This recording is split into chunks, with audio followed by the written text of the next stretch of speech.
Agora eu passo para você passar para o Paulo, não? Paulo. E o Paulo é um exemplo entre quem aprende e o que ele faz com o que aprende. Eu sei que ele quer cortar os pulsos junto comigo 3 vezes por semana, pensando no que o mundo está indo. Mas, Paulinho, vai que é tua. Boa. Entre cortar os pulsos e repensar o pessimismo, né, para continuar tentando intervir de alguma forma que seja significativa na construção de mundo que a gente está vendo, eu sou que nem você, Ana. Como é que eu poderia dizer? É uma pessoa que está sempre persistindo e batendo e tentando, sabe, encontrar água na pedra, uma hora sai. Então, vou engajar, galera. Eu estava com um script aqui, eu vou rasgar o script, porque vocês também rasgaram, e eu trabalho melhor no caos, então eu vou engajar com o que vocês falaram, e trazer, obviamente, dentro do contexto das minhas especialidades, falando o seguinte, né? Quando vocês falam sobre consenso, eu acho que na construção de governança que a gente tem hoje, consenso é burro. A gente não pode trabalhar apenas com um consenso. A gente tem que trabalhar com consensos, no plural. E como que a gente constrói esses consensos dentro de um sistema, né, de uma infraestrutura de governança centralizada?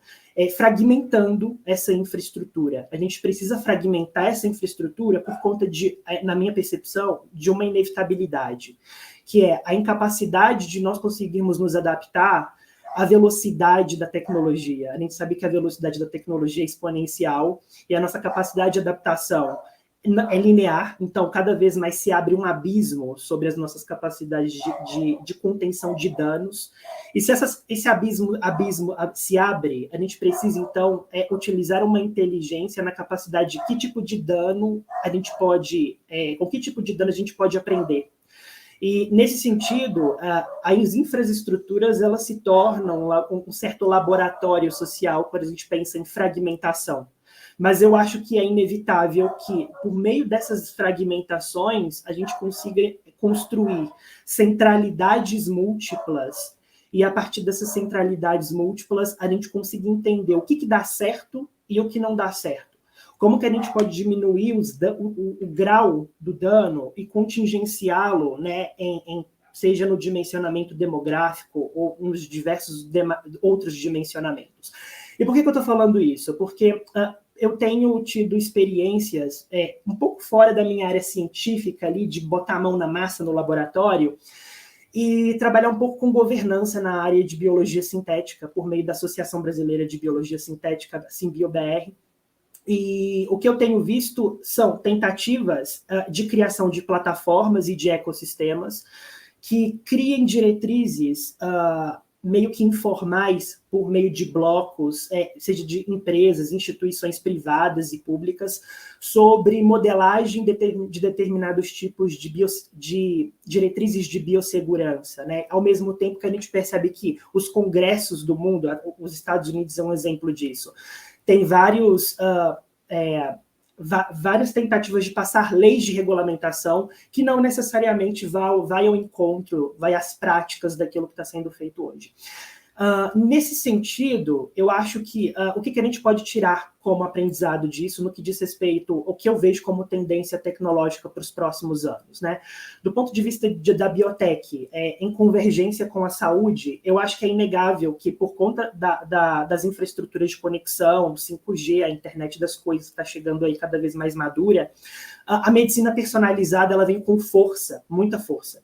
E, ao mesmo tempo que isso é uma vantagem absurda do ponto de vista das intervenções, da compreensão da saúde a nível individual, o tratamento desses dados, eles são extremamente sensíveis, né? E eu acho até que a nossa lei, a LGPD, e aqui falando como leigo, porque eu não sou advogado, então, Renato, pode dar o pitaco que você quiser aí também, ela não está pronta para lidar com esses dados que eu considero os mais sensíveis, um dos mais sensíveis do que a gente tem, que é o que faz a gente ser quem nós somos, né? Como nos comportamos, como nos constituímos.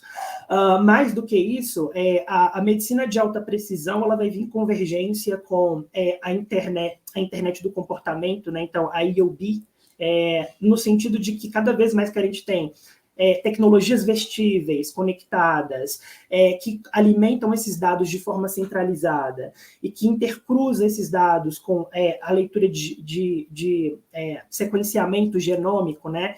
A gente tem cada vez mais um zoom sobre predição de comportamento, predição de doenças, predições de contingenciamento de danos do ponto de vista da saúde, mas também do ponto de vista da biopolítica.